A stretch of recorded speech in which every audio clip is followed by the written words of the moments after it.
Great. Good morning, everyone. How's everyone doing today? It's great to see. Ooh, that's a lot of excitement for the BMI crowd. Nice. I'm Andrea Fleck-Nesbit. For those of you whom I have not met before, I am the CEO of the Independent Book Publishers Association, but I've only been actually doing this job for about a year and a half. Most of my career was spent in publishing. So I spent 15 years working at Workman Publishing, followed by several years at Ingram Content Group, and then HarperCollins before deciding I was going to move over and join the good guys and work for a nonprofit helping specifically independent publishers. So we're an organization of about 3,800 indie publishers. About a third of our membership are author publishers, and the balance are trading partners and indie publishers that are everyone from just starting out all the way through the big guys like Lerner, Llewellyn, Sourcebooks, etc. So it's great to be here today. Should I? Well, Tom, if you want to introduce yourself before we'll let Andrea go. Sure. So I'm Tom Kurfees. I'm the Chief Manufacturing Officer over at Georgia Tech. I'm also a professor of mechanical engineering. I have a lot of work with different societies. This year I'm president of the American Society of Mechanical Engineers, ASME. Actually coming through the connection here is through the National Association of Manufacturers. Do a lot of work in machine learning, artificial intelligence applied to manufacturing. I sit on a couple of different boards for the federal government, the Advisory Committee on Nuclear Security for the Department of Energy, as well as the Department of Navy Science and Technology Board. So really looking at a lot of this from the big picture. Who can do what, who can't do what, and how is it moving forward? So looking forward to the conversation today. Yeah, great. Well, we appreciate you both being here. So, Andrea, what have you seen so far? What's going on in your association in terms of how AI is affecting the publishing space? Sure. So before we get started, just following up from the last conversation, for folks who are interested in AI and bias, there's a great book I just want to recommend because I'm a book publisher and I always want to recommend a book. There's a book called Unmasking AI by a woman named Joy Bellamy. And it's a really fantastic, fascinating look at how bias is really a piece of AI and why that's important. So I just wanted to make that recommendation. In terms of publishing in general, and I have a couple of slides I want to share. Can I go ahead and... What I like to do when we're talking about AI is first provide a little bit of context, right, for the state of publishing today. So it's important for us to look at what's actually happening in the publishing space. So this is a look at global revenues as they've changed over the past 5 years. We know it's been a few years of a lot of ups and downs related to the pandemic. 2020, we saw actually a big decline in overall revenues that were generated. And we were in a moment where there were tons of book sales, right? You guys were printing a whole lot of books and we were putting them out into the market. But what we realized was that the demand was not actually commensurate from a consumer level with the number of books that were being generated and put into the market. So we saw a big decline. We were trying to get books out the door, a big spike in 2021, and then the market really right-sized itself. And that's something I often tell our members is don't be afraid of that decline because it's where the market is just starting to be able to right-size revenues. But what's really interesting, and this is where we start to worry about AI potentially in terms of revenues versus the number of books that go out into the market. So for you all that are manufacturing books, this isn't potentially as much of an issue. It's a problem for publishers because what we're seeing, if you look at that blue line there, those are the revenues, right? So we're consistently seeing that revenues over time have been staying steady and then declining. But the number of ISBNs, the number of titles that have been put into the market have increased by around 312% in the past decade. So that means that we have a ton of books that are going out into the market and the revenues have remained steady or slightly down. So what does that mean? Market access is harder than ever for publishers. Getting in front of consumers and book buyers is harder than ever. And we know that profitability is challenging for all of us. When we start to apply AI on top of that, what happens is you're looking at titles, right, that it's called generative AI titles. We talked a little bit about intellectual property and copyright protection.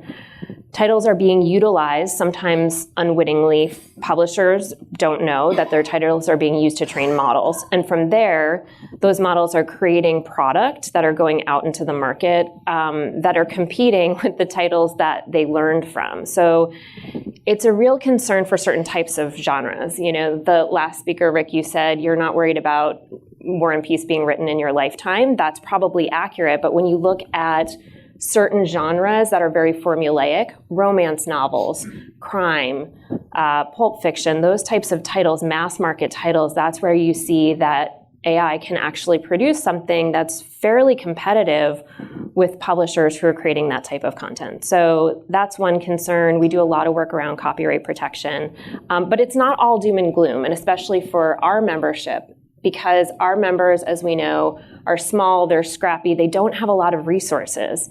And there are AI tools that are being created that help them to be able to level set the playing field from a resource perspective when they're competing with corporate publishing. And you can see here, a full 60% of the revenues that are generated in the market are still coming from corporate trade publishers. So big five, right? When we talk about AI tools, marketing tools, copy creating tools, tools that help with P&Ls, tools that can help those publishers to run their businesses more effectively and efficiently, it helps to create equity in the market and publishing.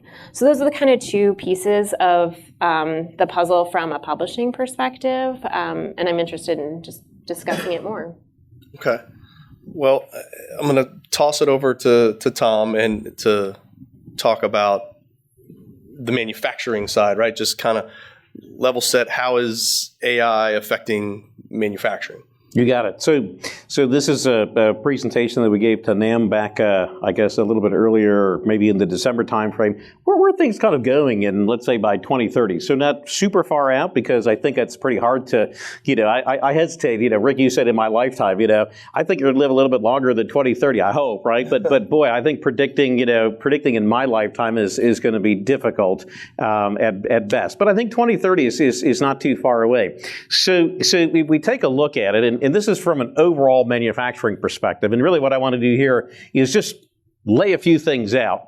I think you're going to find out that you know a little bit more than you think, but lay a few things out to sort of tee things up for our discussion. But basically, think about things like Uber or Lyft. You might have taken that and so forth. What is that doing? Well, so the first thing is it's connecting the person who needs a service with the service provider. And so when I go home to Atlanta, I need to take a ride home. That person, so she picks me up, she's got to get me home. 30 years ago, 20 years ago, it would have been a taxi, and she would have had to know how to get to my house. And she would have had to use information. Well, I know that it's rush hour. Maybe I'm listening to they still have AM radios today, right? But listening to, the traffic report and so forth, and figure out the best way to get to my house. Now, I think everybody's got Google Maps running. In fact, it automatically brings it up, and you've got real-time information that's making that driver an expert. Notice the cars aren't driving themselves yet, all right? And that's still going to take some time to come, but we're making that person an expert. And that's what we're going to see in manufacturing. So I agree. I mean, Rick said it, right? Somebody with AI is going to take the current job, okay? Great example. Colleague of mine, she's over at Facebook. They laid off a bunch of programmers. She needed some HTML coded up, so a website coded up. They said, well, it's going to take a couple of months because we don't have the programmers. Okay, so she went to ChatGPT, and she asked it to program the page for her. The first shot, nope, and so it's conversational. No, this wasn't quite right. 2 or 3 iterations, and she had what she needed. So I think a key thing when you walk away here, people are not going away, but you're going to have to use things a little bit differently. And I think there's a whole lot more coming. So this is just using some pretty standard commercial software in one of our operations. In fact, some of these videos were taken, you can see during COVID, so we have masks on. I can tell, even with a mask on, who is at the machine. If you're colored green, you're good to go. If you're colored red, you're not supposed to be there. I can take that even further. So now I can see where you're looking, where your hands are going. Are your hands in the machine? Are you looking, at the machine before you hit the go button on the machine to make sure everything is safe and so forth? This is great from a safety perspective, but if you show this video in Europe, which I have done, everybody is gasping because this is a tremendous breach of privacy. So how do we deal with all the data? And by the way, it differs very differently from, let's say, the U.S., to Europe, certainly to China in terms of what's going on with your data privacy. In fact, we can really tell you who you are even by just how your gait and how you're walking and so forth. So, classic failure of AI. I think we've all used Google Maps, and then this is when I drive up from Georgia Tech up to some of the stuff we have going on over the BMW plant up in South Carolina. It'll say, "Hey, get off at this exit." Well, that's not the exit I usually get off at. So, well, maybe there's an accident. And then it says, "Well, get right back on." I think we've all seen that. Get off, get right back on. And so you turn around and you say, well, maybe something's going on right there. Get off and on. But you look ahead and you see the traffic is just flowing. Right? So it's the artificial intelligence, I don't know what happened, hallucinating, whatever you want to call it, but the real intelligence with real-time sensing input and so forth, that's going to beat the artificial intelligence, right? So again, it's great, but when it doesn't work, you can pick it out, pretty readily. So I think this is my last slide. So I was testifying, this is probably 15, 20 years ago in front of Congress, and one of the senators, she said, well, when am I going to get the robot that loads and unloads the dishwasher? And I think that's a KUKA. It's actually not much different than Rick, the KUKA that you had shown up on one of your slides. That thing is tens of thousands, could even push up to hundreds of thousands of dollars, dishwasher hundreds of dollars. Has anybody ever used a robot? Like of this size? Yeah. I would never trust it with my dishes. It'll destroy things. The robot also has a hard problem getting a round peg in a round hole. Think about it stacking the dishwasher. The other thing I know, my dishwasher doesn't do well with mustard. Why? I have no idea. I just know it. So if I got mustard on the plate, I rinse it off and I stick it in there. If I miss it and I pull the plate out, I see there's still mustard on it, I clean it off. I pre-treat, I post-treat, the whole bit. The robot can't do that. We've gotten rid of washing the dishes, but we still have to load and unload the dishwasher, and that's going to continue on. So if you're thinking about it, well, gee, what should I tell my kids to do? Don't go to computer science, right? Don't say I want to be a programmer because ChatGPT, we heard that from Rick. It's true. I had a colleague of mine who teaches programming. He turned the file for his homework into ChatGPT. It turned around, gave him all the programs that he asked for and so forth to the students in whatever language you wanted to, like that, for almost next to nothing. But if you have domain expertise, you can say, yes, I know what's going on. I've got sensors. I know that it's making a bad decision. Let me guide it. So really the future is how are we going to be working with with artificial intelligence to move things forward. So those are things I'd like to think about. We can chat about them and so forth. So I'm going to ask this of both of you, because one thing, and I've done to test it out, is I've gone into GPT and say, okay, I want to write a book on topic X. Give me a good outline for this book. And it spits out 10, 12 chapter outline, and you look at it and you're like, okay, great. Now, with that in mind, write an introduction to this book, and it'll spit out an introduction. Write chapter 1. It'll spit out chapter 1, chapter 2, and eventually you got a whole book, right? And I know that in publishing, people are concerned about that. And kind of like, Tom, what you said, write this program, and it's going to be close, not quite. And if I look at that book that it spits out and I put it all together, and if I just were to read it, it's not going to be great. It's going to sound like kind of the Read video, right? There's just certain things that just aren't right. So in publishing, in programming, manufacturing, where are we now? Do you think it's 50-50? Half the content's good, I got to rewrite half of it? You think it's 80-20? 80's good, I just got to do 20%? And then with that, what we talked about in a Premier Bigger conversation, IP. So it wrote 80%. It wrote it, but I edited 20%. Is it mine? Is it not mine? What do you see first in publishing? And then we'll talk manufacturing. Yeah, that's the big question that's being asked right now. First of all, I wish that I got paid to load my dishwasher. I guess as a mom, I'm not in any danger of losing my job quite yet, but I don't get paid for that. So in terms of the efficiencies, right? So we are seeing that in publishing right now, where especially in certain genres, especially for people who write books that are serial, they may utilize AI to create an outline, and from there they're then taking that outline and actually fleshing it out. And so the big debate right now for publishers is, what part of that is protectable under copyright law. Because right now, AI-generated content is not protectable by copyright. And so publishers are starting to look at their contracts. They're starting to have real conversations with their authors about how that information is being generated. And it can be a very valuable tool. Right now, we're not at a place where it's going to spit out a book that's going to be handed to a developmental editor, and they're going to look at it and say, "Oh, you wrote that. I can, this is your work." It's still clear because there's so much nuance. Again, Rick, you said that nuance is not something that AI does particularly well right now, and so there still absolutely has to be heavy lifting on the part of the author.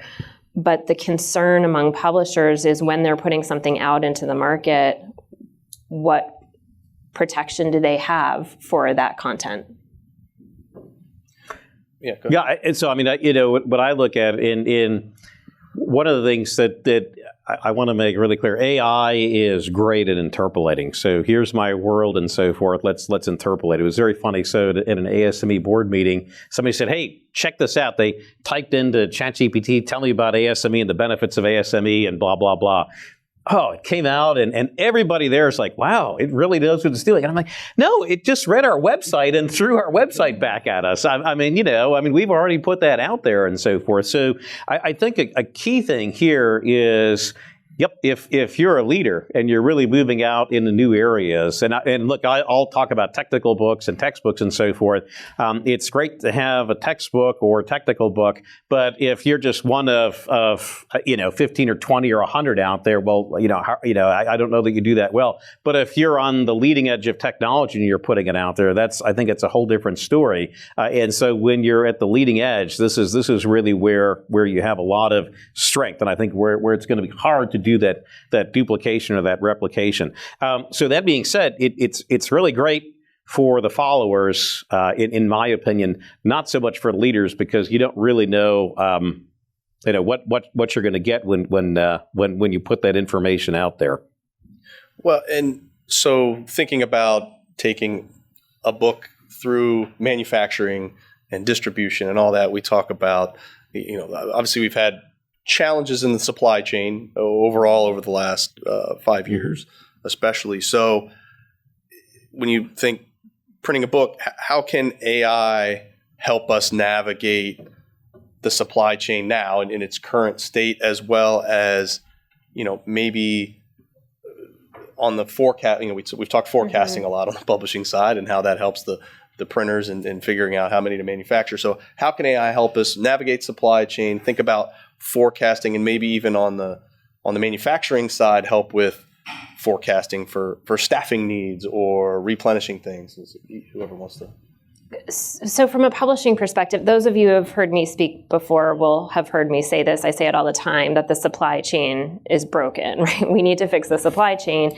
And part of the challenge is that for an industry of incredibly intelligent individuals, we are not very good at using data to make informed decisions. And we don't need to be a data-driven industry. We need to be a data-informed industry. But we're not even really data-informed. So when we talk about publishers printing books and forecasting, it's always just a best guess, right? As publishers, we're all kind of in the business of organized gambling, right? We're kind of like taking a chance, a risk up front. We're paying out in advance. We're kind of determining how many books are we going to print based on some loose numbers that we have. And then we're asking you all to print those books. Most of those books go out into the supply chain, and then typically 30 to 40% of them come back and get pulped. So from an environmental perspective, from an efficiency, economies of scale, and just really ability to run a better supply chain, there is so much value to AI if we apply it in the right ways. And I think we need to be having those conversations in rooms like these. Yeah, I'll pivot a little bit over to the manufacturing side, and I'll take a peek at, or I'll talk about workforce. And then I'll also talk about just some of the equipment and what's going on out there in terms of productivity and maintenance and so forth. I had a conversation with a few senior executives at a couple of major software companies, and I made the statement, if you take a look at the students applying to Georgia Tech today, I don't think I could get into Georgia Tech given what these students are capable of doing and so forth. And I think we all agreed to it. And I was talking with some really smart people. And so then, it turns out, well, gosh, when we were applying, we didn't have all these tools. We didn't have the internet and so forth. So it's a different breed, right? I mean, I was still using a slide rule, and then sort of calculators. And I can tell you, my older colleagues would turn around and say, well, calculator came out and they don't know what to do. They can't even do arithmetic and so forth. And, a question as well is arithmetic super important, right? And the question here as well is, are writing certain things or at least getting a start and so forth, is that super important? I don't know. What about spelling? We're all terrible spellers. Well, that's because we all look for the little red underline, that Microsoft provides to us.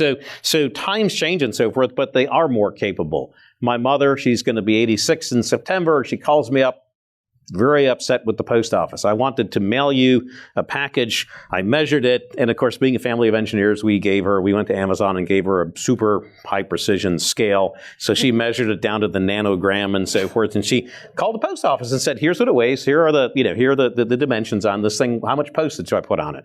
She said, I went through 3, 4, 5 people. And she said, nobody could give me an answer. Finally, somebody gave me an answer. I said, Mom, don't trust the answer. You have to bring it in because they just gave you an answer to get you off the phone, right? So what happened, right, is now you bring that package, and I said, you drop it on the scale, and it measures everything, including the size and the whole bit, and it gives you the 5 options. You tell the clerk, hey, this is the one I want, and she hits the button and prints out the sticker, and she puts it on. So it's all automatic, and they don't really know, how all this comes together. And her statement is, well, they're really dumbing it down. And I said, no, they're giving an opportunity to a person who couldn't have done it before to actually do it. So the person who was doing this before is going on to a different job.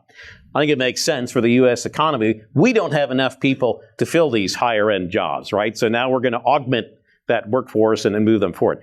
By the way, that person who doesn't have the same skill set as the one 20 years ago looking up the tables and so forth, they probably make fewer mistakes. So that's what we're going to see. On the production side, now, all of your machines come with a lot of sensors. You're getting a lot of information. How do I sort the data? And that's exactly what AI needs, right? How do I sort the data? How do I use the data and so forth? And so we did a lot of research back in the early 90s on jet engines. So both for fixed and rotor wing aircraft for the military, and we were applying them in paper, processing plants. And it worked really well. But then a couple of times, it didn't work well. What was going on? And so we actually found out, well, it's really important to know the number of balls in your ball bearing, because every time there's a little damage in your raceway, ka-tunk, ka-tunk, ka-tunk, every ball hits it and makes a little signal. So we said, well, we know the number of balls, but it wasn't working. Then it turns out, well, what happens is that a maintenance person, this machine goes down and the plant manager is screaming. They just find whatever they can and stick it on, and off they go. So now instead of 15, rolling elements, they have 17 or 19 or, who knows what. And so again, the artificial intelligence doesn't realize that. So now we just told AI, hey, it's supposed to be 15, but look at 17 and 19 and 13, and boom, problem solved. So AI is learning, but we needed real intelligence to move it forward. So I think it is going to make us more efficient. It's going to make our workforce more efficient, our plant operations more efficient, and it's going to give us a feel for how we're going. And I think it will get back to, ordering our supplies and sort of understanding when stuff is going to start to fail before it starts to fail. So with that being said, how then do we look at making financial decisions around that, right? So we just talked about, okay, some books are coming back and being pulped, and we're looking to take that data and make it better. How does it affect our margins, and what are the revenue effects? And same for a manufacturer in terms of how much should I be investing? What's going to be my ROI? How long is it going to take? So what are some of the financial implications of all of this? Well, I would say right now the beauty of a lot of these technologies is that they are open source. So it's not necessarily that we need to be investing in AI technology. I think what we need to be doing is really sort of understanding the implications and having the conversation so that we as humans can apply the tools effectively. These are just tools at the end of the day. And, I think we were talking about this when we were preparing for this conversation, which is in every step of publishing, there has been a technology that has disrupted our industry, and we're always fearful of that. So I remember in 2007 when the Kindle launched and everyone was fearful that ebooks were going to take over. I'm sure you were all in the room here at BMI. I wasn't here at that time. I was selling to Amazon, so I was super excited about it. But you were all here thinking, oh my God, what's going to happen, right? Publishing is completely changing. Print is going to be dead. That didn't happen. And in fact, I have a chart that I didn't bring that shows just how little ebooks have actually impacted the market. So we're just at another inflection point. And so I think it's more, at least from the publishing perspective right now, it's less about investing in the technologies and more about investing in education, educating our workforce. I'm really talking across the different parts of the industry so that we can plan forward. I mean, sort of similar set of responses. I think in production, it's about risk reduction. Yeah, I think you have to understand, okay, things will happen. Somebody will back a forklift into a machine, and I mean, there's just no planning for it. But part of what you can look at is to say, okay, I'm starting, and this is what we do across the board, in this industry, is we can tell when a machine is going to fail pretty far ahead of time, right? Now, again, can't come up with the solution to backing the forklift into the machine. But the reality is, until that machine starts to fail, you don't know, because there are so many different ways that it can fail and so forth. But once it starts to fail, you can say, hey, I think this thing is going to fail, but it's only with a 10% probability. But as things, you hear, and again, it's just like you're a mechanic, right? She'll hear a little bit of a noise. Okay, that's not good. And it gets louder and louder and louder until the thing fails. So the louder it gets, the more certain you are. So really you do is you take a look at risk reduction. The reality is all of our equipment out there, I did my PhD 35, 40 years ago now. We spent months putting instruments on machines. Then we spent, a couple of weeks taking data off of the machines, and then we spent another months analyzing it. Well, we're successful. Every one of those sensors are sitting on machines now, and so every time, you run a machine, you're doing one of my PhD, projects. And so we can run PhD projects on a daily basis in the plant, and so you want to make sure that you're making use of the data.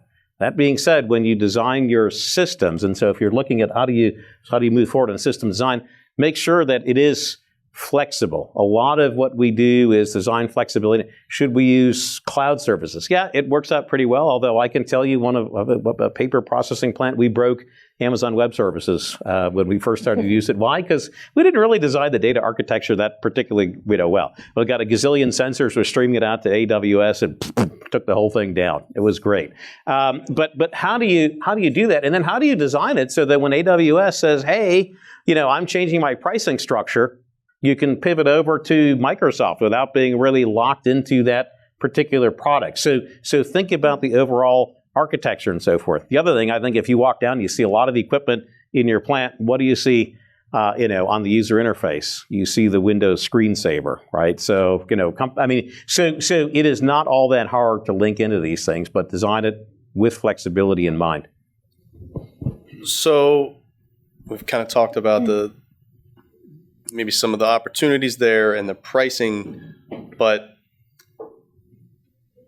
one issue that I think everybody runs into is data, let's call it protection. This is my data. Like, if I share it, then my competitor is going to have an advantage, or I lose something by sharing. So you and I have talked about this before, but it would be great if we could get all of the publishers to share their data, and then even if it was anonymized, we could then create these better predictive models, right? Because as we've all learned today, it's only as good as the data you feed it, right?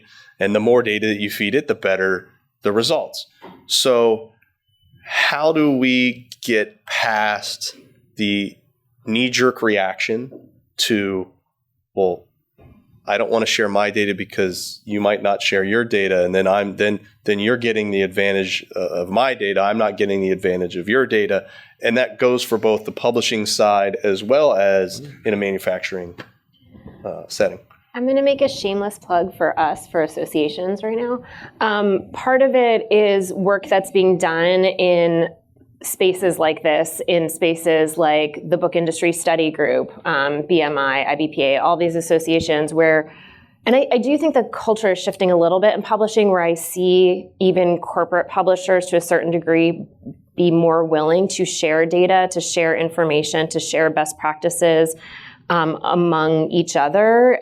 It's challenging because we also have the DOJ, right? So some of it is the publishers can't actually share, particularly pricing information, but in spaces like the Book Industry Study Group that's trying to help solve for challenges around supply chain, they are advocating for publishers to share information and to bring data. And again, it can be anonymized, so it doesn't have to say, this is how much HarperCollins is generating in terms of revenue on this particular title.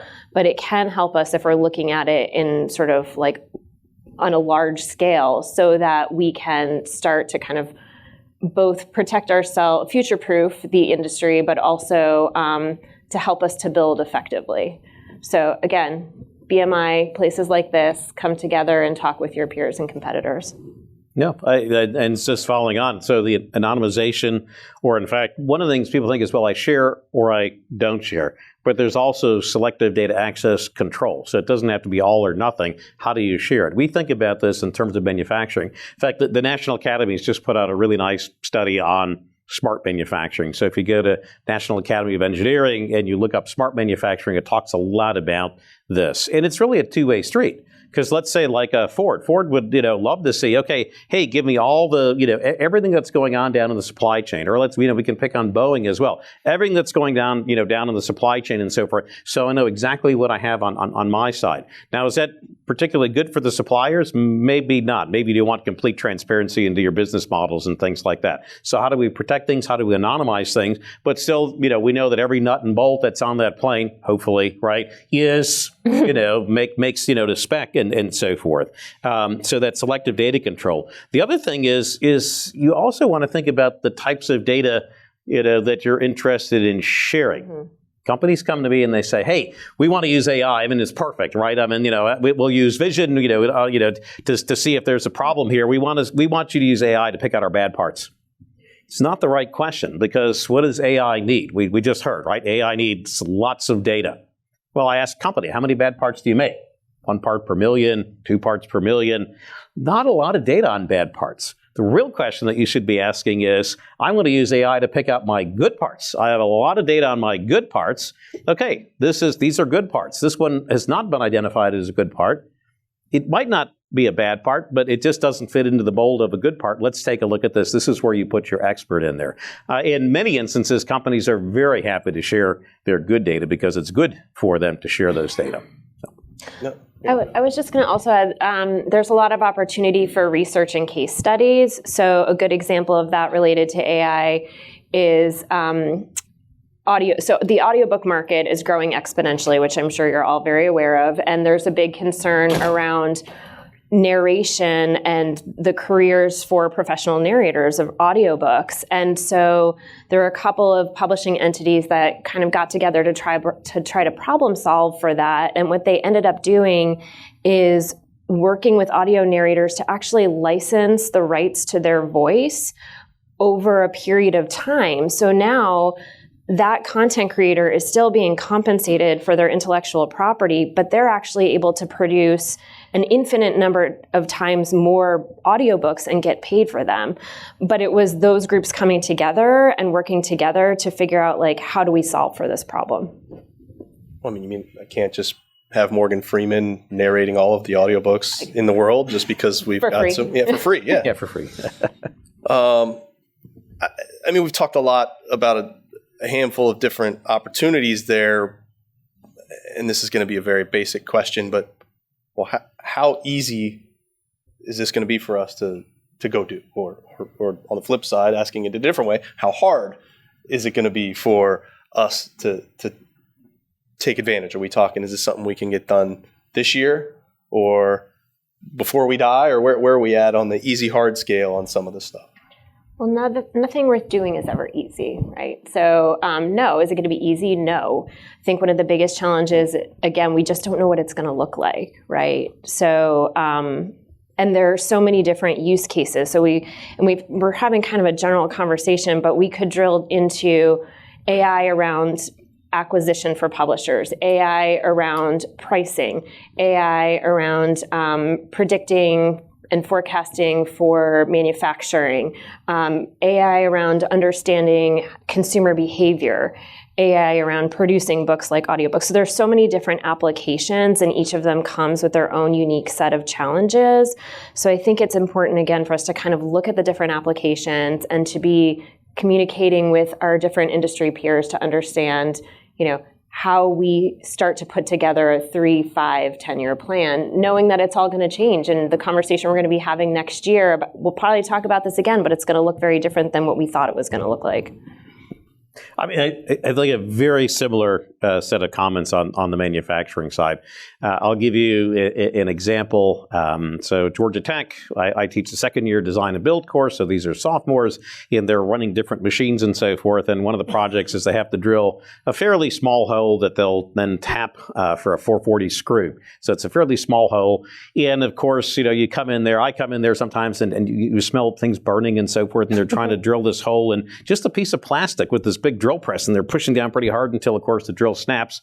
And then you look at it, and they're like, yeah, it must have been dull. And you're like, no, maybe you should have put the drill press in forward as opposed to reverse, right? It happens. So there you have, real intelligence and real stupidity, right? So, but by the way, they learn, right? And so then they're off and going. But one of the things that happens, it's the most frustrating thing to me, this is maybe 15, 20 years ago, is 4:45 on a Friday, I get a call from the shop, and they're like, we're all out of these drills.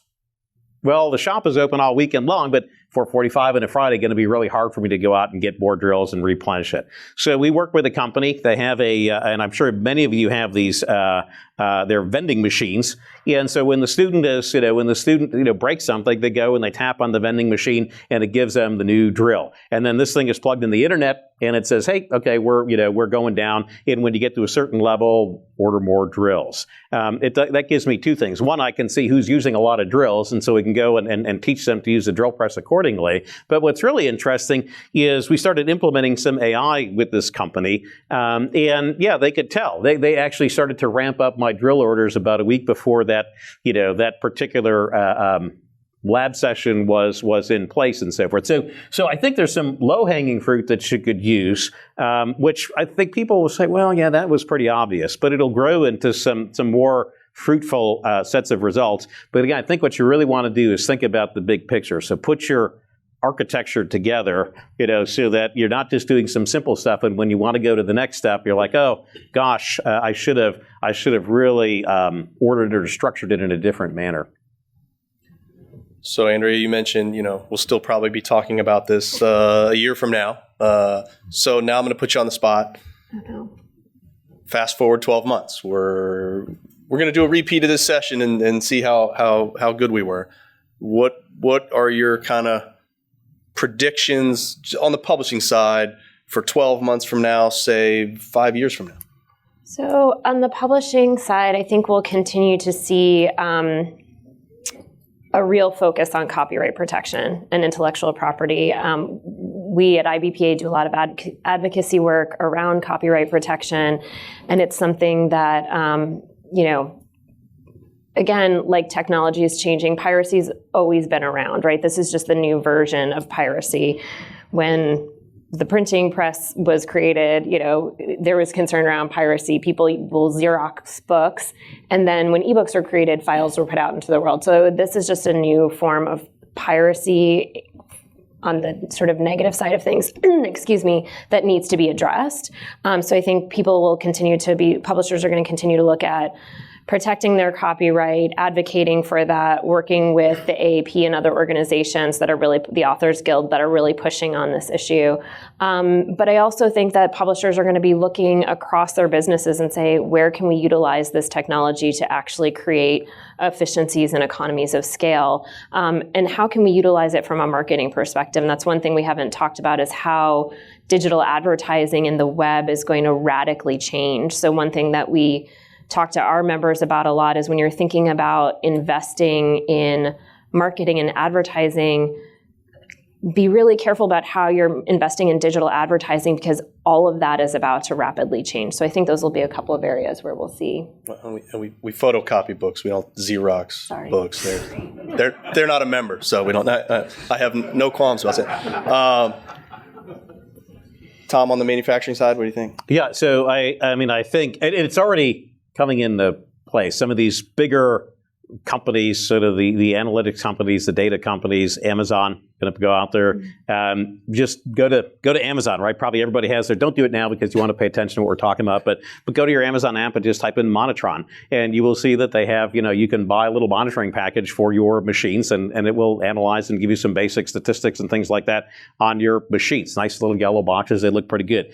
It's fairly weak right now, but they're doing a lot of learning, and we see them, expanding into that space. And I can tell you a lot of the industrial supply companies are getting nervous about that, because basically they see Amazon saying, okay, we want to not only just deliver stuff to your home, we want to start delivering stuff to your factory. Whether it goes that way or not, I don't know. But you'll see, what you're going to see is companies like Siemens and Rockwell and Allen Bradley, all of the controllers that you see in your plants, they're shifting their models, right? So Barbara Humpton, who's CEO of Siemens North America, she basically said, look, we're shifting to a platform, right? She didn't say this, right? But I'll say this, their model used to be, we will sell you really expensive equipment with really expensive software and charge you a lot of money to update it on an annual basis.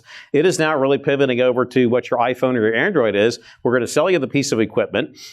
We may let third party and so forth. That's up to you what you want to put on there. And we're just going to take a chunk of it, right? So we're going to move over to more data analytics and software. And there's a lot of profit in there. So I think that a lot of these technologies, whether it's AI or just regular data analytics, they're going to become more available. They're going to be, less expensive. But again, I think it's going to get back to, you have to have the real intelligence to know what to do, right? It's exactly what happens when you hear about the Tesla, right, running into different things. It's great kind of 95% of the time, but you still really need to be paying attention, or you're going to hit a fire truck or an ambulance, right?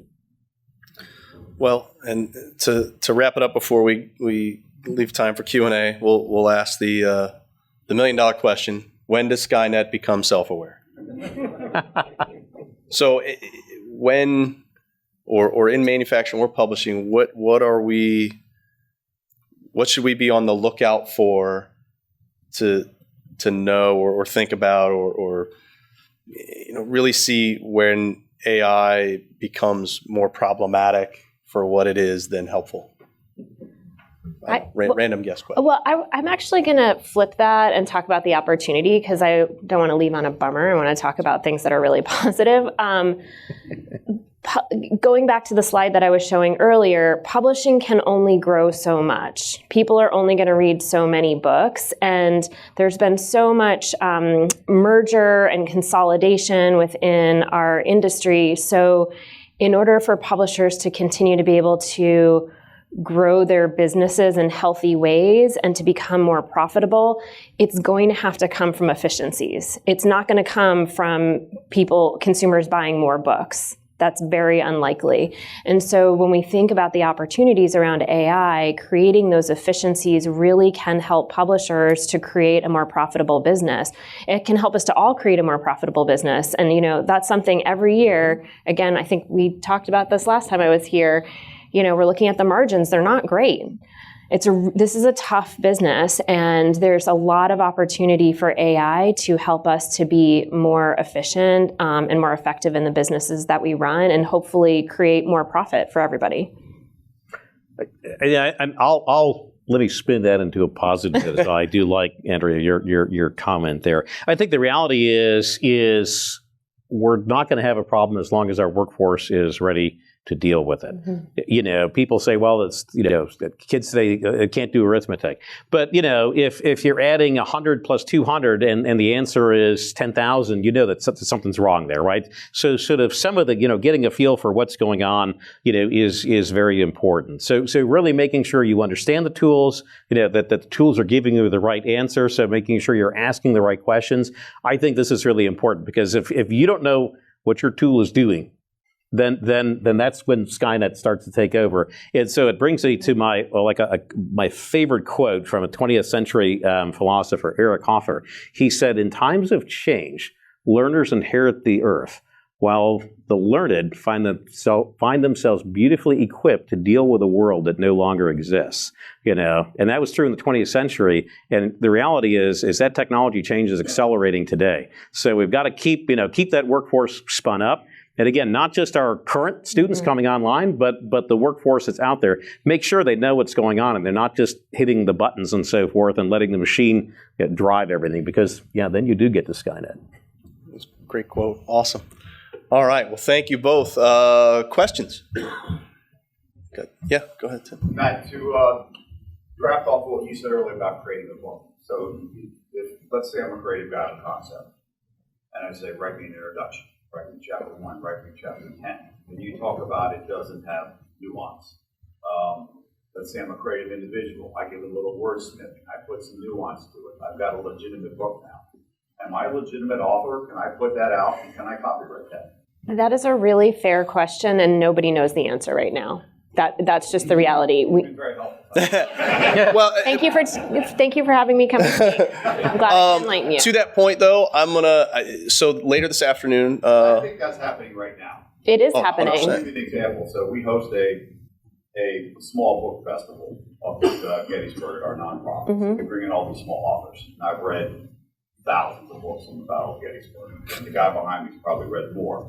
So we bring in these small authors, and they want me to sign their books, and I read them like, oh my God, this feels so regurgitated. I feel like it's just been done 100 times over, and it's a little bit of change. This guy puts his book out, he's the author, he's doing the speaking tours, and they're getting a fair amount of money.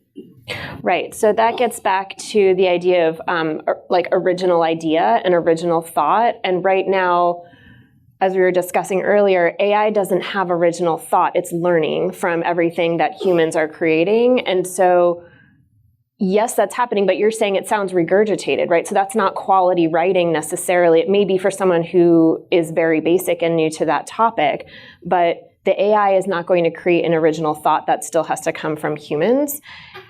The challenge right now is understanding how much is, because you have to have some of that material that's come before, how much of that regurgitated thought may be coming from AI and how much of it is original thought coming from humans. And when I say we don't know, it's because there are conversations that are happening right now in every publishing house and at the Authors Guild in terms of like, how do we protect ourselves and can we copyright material? We know that AI material can't be copyrighted, but if it's a certain percentage, that's a really gray area. And I do think in the next year, we'll have a little more clarity around that, but it's anyone's guess right now. And there's some class action lawsuits currently in progress that they're going to have. Yep. And as I was going to mention, this afternoon, when we talk about what's happening around the Beltway, we're going to have Louise Simpson from AAP here, and a lot of her focus is copyright, piracy, and that sort of thing. So I'm sure she's gonna touch on that this afternoon. So yeah, good question. Yeah, sorry. This is I guess kind of maybe Greg has some insight into this too, and probably more manufacturing slanted. I'm curious how, if there's any forums, let's say from the book manufacturer aspect, that bring together the intelligence of all the human that's in this room on, let's say, how to manufacture a book.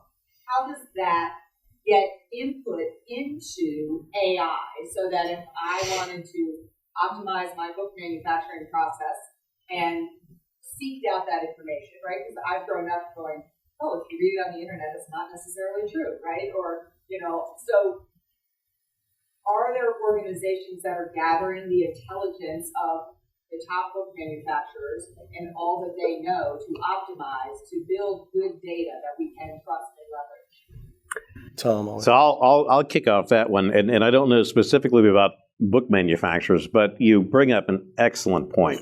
So the reality is everybody thinks about what can AI do for me, but what you're asking is what can we do for AI?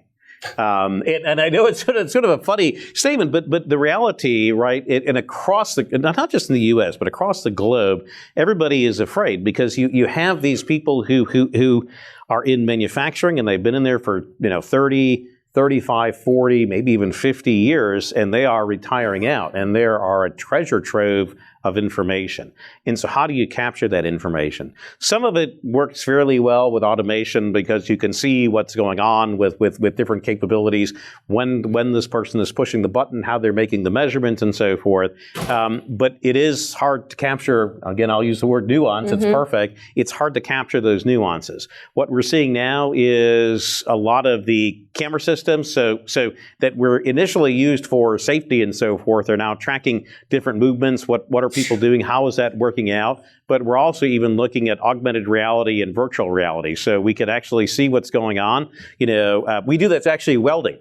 So welding for the Navy. Okay, you have an expert welder, and how do they know exactly what's going on and how is it working? And so we have that training, and now they have, in fact, there's a whole new generation of virtual training coming out for kids in school. It's actually great because they need the welders. It's expensive to train a welder. It's somewhat dangerous in the whole bit. Now we can deploy these things to high school. But still, there's a lot of sensing that goes on, and we are not close to where we need to be in terms of what's happening. But it's a two-way street, and that was an excellent point.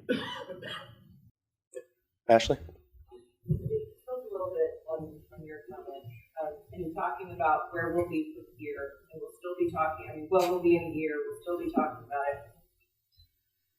I have a slight bit of concern that we'll be right here. That AI may have progressed, but our particular conversation may not have progressed.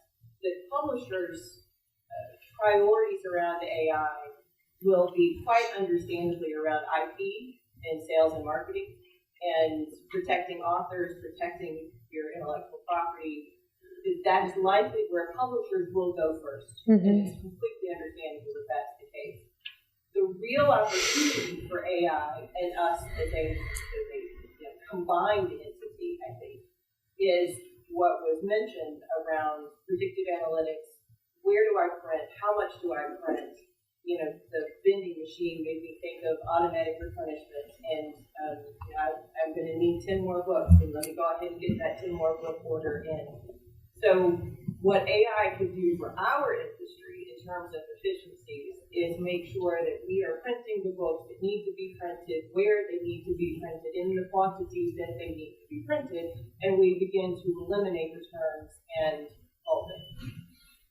So this is a bit of a challenge, throwing down a gauntlet, if you will, but I think if we as an industry wait for publishers to initiate that effort, we're going to wait a long time, which is exactly what it should be, because publishers are going to have different priorities.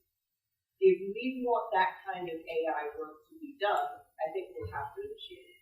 And it's BISG, it's BMI, I think we BIC, IPG, and that group of publishers.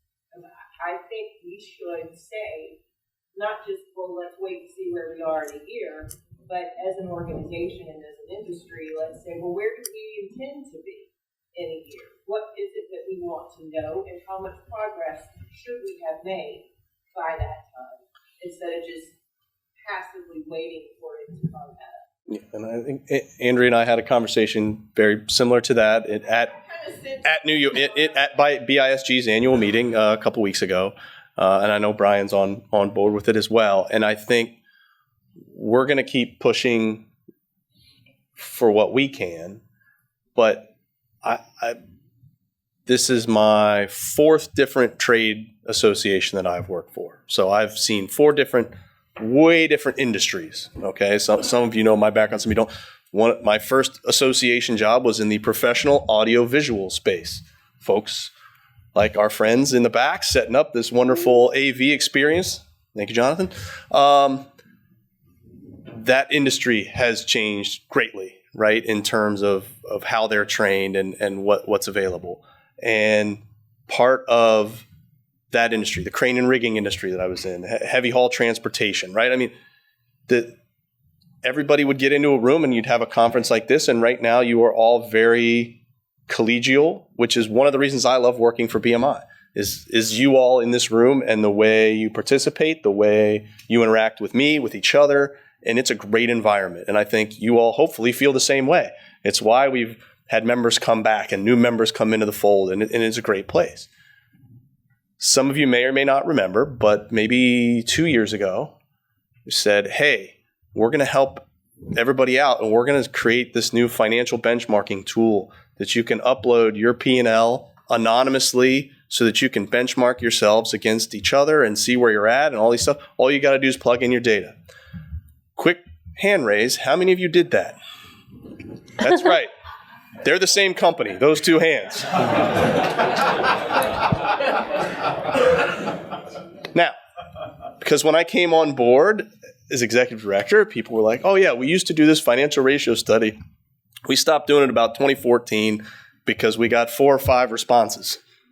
Can't really do large data model predictive anything on 4 or 5 responses. So they stopped doing it. We brought it back because there were a couple people who really wanted to see it. It was probably those 4 or 5 people that did it back in 2015. I think that is going to be our challenge.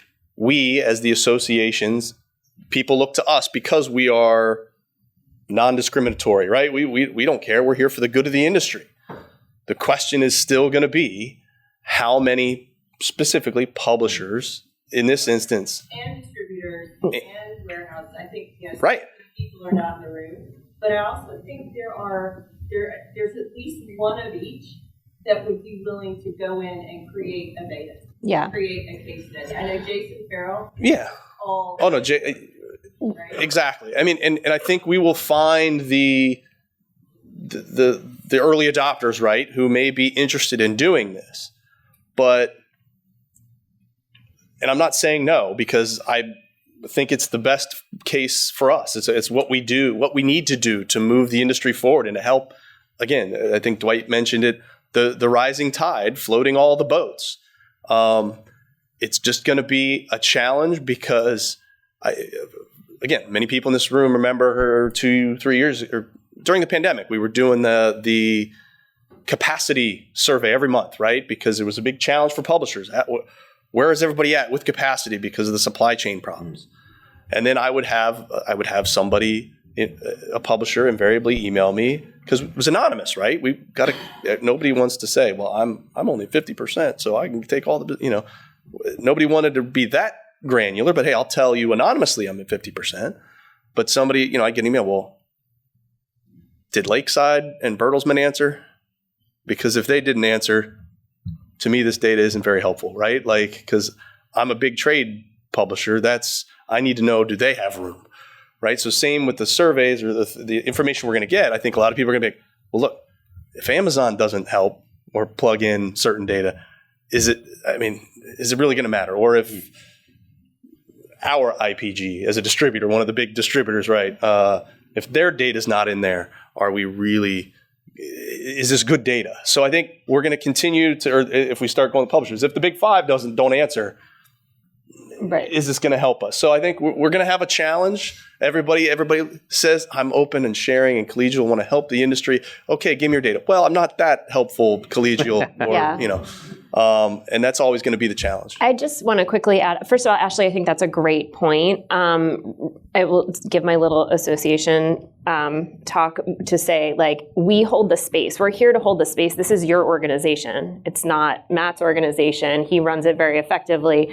But it's for you all in the industry. The association is only as effective as you are active in it. So Matt can hold the space. I can hold the space. We can invite you all to the table, but you got to come and show up. We'll give you a free lunch. Maybe not free, but and it's a small industry. We're not a big industry. We all know each other, right? So I think it's like when you go back after this conference and you learn all the stuff that you learn and you're excited and you're still feeling energized, that's the moment to call your contact at PRH or call your contact at wherever and say, hey, I want to have a conversation about this, and then we'll hold the space for you to show up. Absolutely. Yes, Steve. So I just want to dig in on this one a little bit more. I fully agree with what you said, actually. With medium and small publishers, I think that's where they'll prioritize their use of AI. But if we spin it a little further back to big publishers that have robust supply chain organizations in their businesses, can you predict, Andrea, about in their businesses, how does that change things for the book manufacturer? What can you predict we as book manufacturers would need to be prepared for to serve them differently? So I think those conversations are already happening at the Big Five. I know for a fact. They want to make their industries more efficient because, as I said before, that's the only way that they're going to continue to grow their business. They can only acquire so many companies and publish so many books. The conversations that I have heard are around, again, trying to create a better supply chain so that they can forecast for you more effectively, so that they can plan out much farther. I mean, print on demand is a wonderful thing because you're reacting to something in the industry, but it actually doesn't always create efficiencies. It's more about using data to create more effective forecasting. And I think that's what you're going to see from the bigger publishers is them going to their suppliers and manufacturers and saying, hey, if I provide this data to you, can you help to create a 2-year plan or a 3-year plan so we're not getting 30% of those books back? And Mary actually referenced that last year in her talk. It was, we got the data. Mm-hmm. We don't know what to do with it or where to give it. But we're all in at being able to share so that we can get better at forecasting. Well, and I think that's something else that's important is that we also tend to be a very insular industry and we don't always look outside for help and sort of demonstration of what it works effectively in other industries. So that's something else that I would invite our publishers and you all to do is like, where can we look to other industries that have effectively utilized their data? Because you're right, publishers sit on a massive amount of data and they just don't know what to do with it or how to extract anything that's actionable. Well, and that's where we're going to get together, the associations, and then we're going to call Tom. And we're going to get Tom and his Georgia Tech folks to create those predictive models for us. Well, and I would just add sort of two things. When we look at people talk about, automation that's going to kill jobs and the whole bit. I can tell you when I was at BMW, we automated, we got rid of some nasty jobs, but we tripled in size in terms of the plant. BMW's largest plant is in South Carolina today. And it's the same thing, except I think it's easier with AI because we look at it as augmented intelligence. So it's I'm not strapping some exoskeleton onto a person in the whole bit. You're just providing them with some input. Hey, make sure, don't hit the button. There's still somebody over there, et cetera, right? So moving that forward. But the other thing is really interesting is this whole concept of the hyper-connected supply chain. So you've got a whole bunch of data, a whole bunch of information, and sort of 2 to 3 years out, I would challenge you to say not just 2 to 3 years, but what does that continuum look like? And as we're getting information, how do we update things, in real time or near real time? What AI is great at, humans are great at optimizing 2, 3, 4 things maybe at a time. AI can do all 20, 30, 50 things at a time. The problem is it doesn't really quite know what to do with that. So you have to give it some guidance, but it can tell you, hey, this is, if you do this is sort of the direction things are going to go. And you can say, no, I don't want it to go in that direction, help to work it along. So it's going to be the AI working with the human, I think, that's really going to allow us to advance. All right. Last one, David. Yeah, just the gentleman's question before manufacturing. Does it implicitly mean not ownership here, just what I hear, but does it implicitly mean that it's going to be less work rather than more work, right? So, to Andrea's point, there are a few industries that are as wasteful as book publishing in terms of unsold product. So it seems to me that if this is put to use that it's capable of, there's less work for us, so it means we have to become that much more efficient. My understanding, right, I know, right, we were here last time, we were talking about how we couldn't fill jobs, right? So I think it's not about less work, it's about optimization and ensuring that the right people are in the right positions and have the right education to do the work that needs to be done. But I don't necessarily know that are you asking, David, like a decrease in the workforce?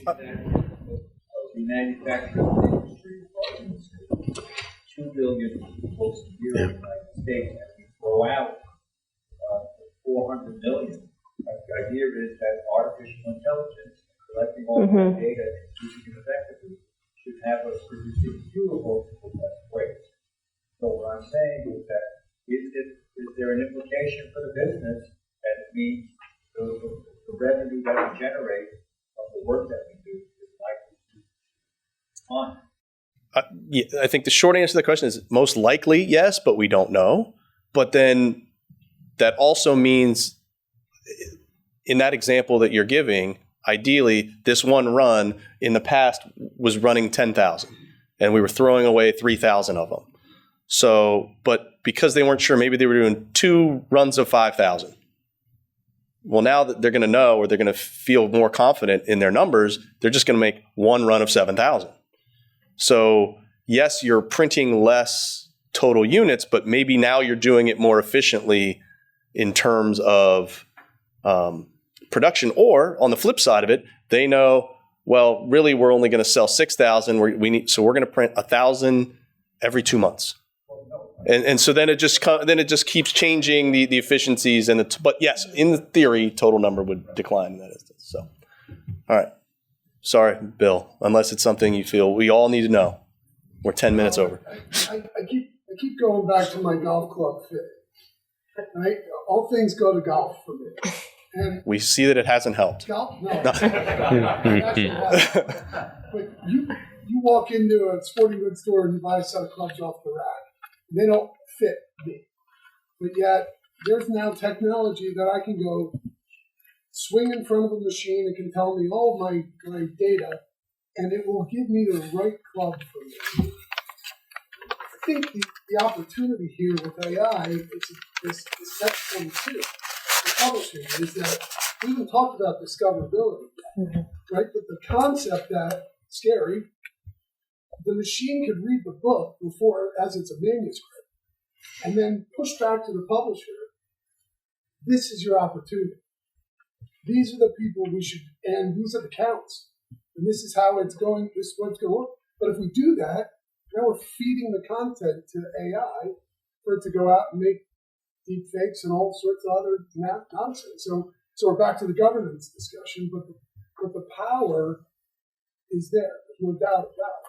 And there are companies that are doing that now. So there's a great marketing company called Shimmer that's run by a gentleman, Nadeem Sadiq, and he wrote a book called Shimmer Don't Shake, which is really interesting in terms of how AI can be applied from a positive lens in publishing. Their marketing tool takes the manuscript of a book, it reads the whole book, and exactly to your point, it understands who is customer A, who is customer B, who is customer C, where are those people convening online, and what is going to be most effective to convert them to a buyer.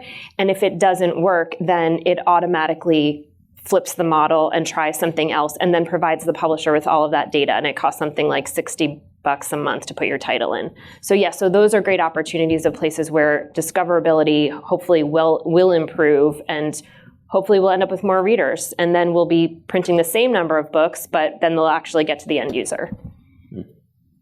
Awesome.